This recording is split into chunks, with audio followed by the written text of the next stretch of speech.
Hi, short introduction to our refrigerator and freezer unit. Like any RV refrigerator and freezer, or most of them, there are some things to consider. This needs to be fairly level in order to work well, because otherwise the cooling elements in the back will not fully operate, and you may get some imbalance between the top part and the bottom part. When the refrigerator doesn't get very cold and the freezer is cold, then it's maybe because you're not really leveled. And then there are also some reports that in high elevation these don't work as effectively, but usually it's pretty good. And of course, it's not like your home refrigerator. There are some other considerations here. So it works usually really well if you follow a few guidelines. Now let me show you what to consider when you turn this thing on. So I'm going to go down here to the controls.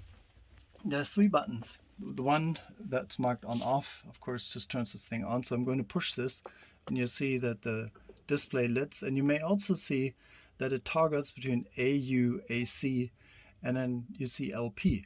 So what it's actually doing right now, because it has a mode over here, and I'm going to push this mode once, you see it says AU. So if it's on AU when I hit the mode button, then I have it on automatic. I can also go to AC, LP, and DC. So these settings are based on automatic, toggles between the three and picks the right one. And I will explain what the right one is, or it picks a preferred one. AC is landline, which we have not plugged in right now. So this should actually not work. It should automatically detect in a while that that's not working. There, no AC. Then LP is the propane gas. And then we have DC, which is direct current, which is the battery. So you can run this on three different modes. The way, if you switch to automatic, it will first try to run on AC. And if it doesn't find AC, it will switch automatically to LP, to propane gas. And when it can find propane gas, then it will switch to DC. So this is how you control the mode. One other thing to consider is the temperature of the refrigerator and freezer. They're both controlled in the same way with the same button here. And the temperature set has a setting from 1 to 9. So right now it's on a 5. That's kind of a medium setting for us, but you can crank it up to 9, and then it toggles to 1, 2, 3. So if you want a colder setting, then you have to set it to a 9, and a 1 would be a not so cold setting. So that's all the controls. Let me also point out a few other things. If I open this up here, these things are designed to self-lock if you push. I'll show this in a sec. This is the unit.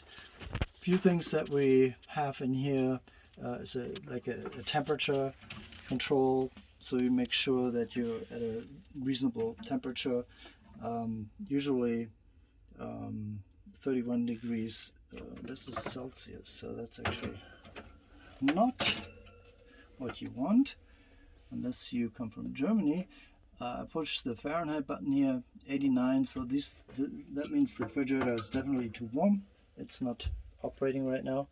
There's some things you can move around, and then in the back, if you feel this is the cooling side where the refrigerator will actually cool down over here, and it's connected to the freezer unit. So if I close this by pushing until I hear click. Okay, that was the click. Now it's properly closed. Freezer, just the same thing. There's a thermometer over here, and that usually should be at maybe 10 degrees Fahrenheit or minus 4 degrees Celsius, something like that. But you figure this out. Yeah, and these are some ice cube preparers. that's all about the freezer unit. But let me explain one thing that is really critical. At times, when you switch between power modes from AC to DC, this is a problem with the wiring, that when this thing kicks on DC, on battery, it may trip a fuse. And I'm going to show you how to set that fuse in the next video.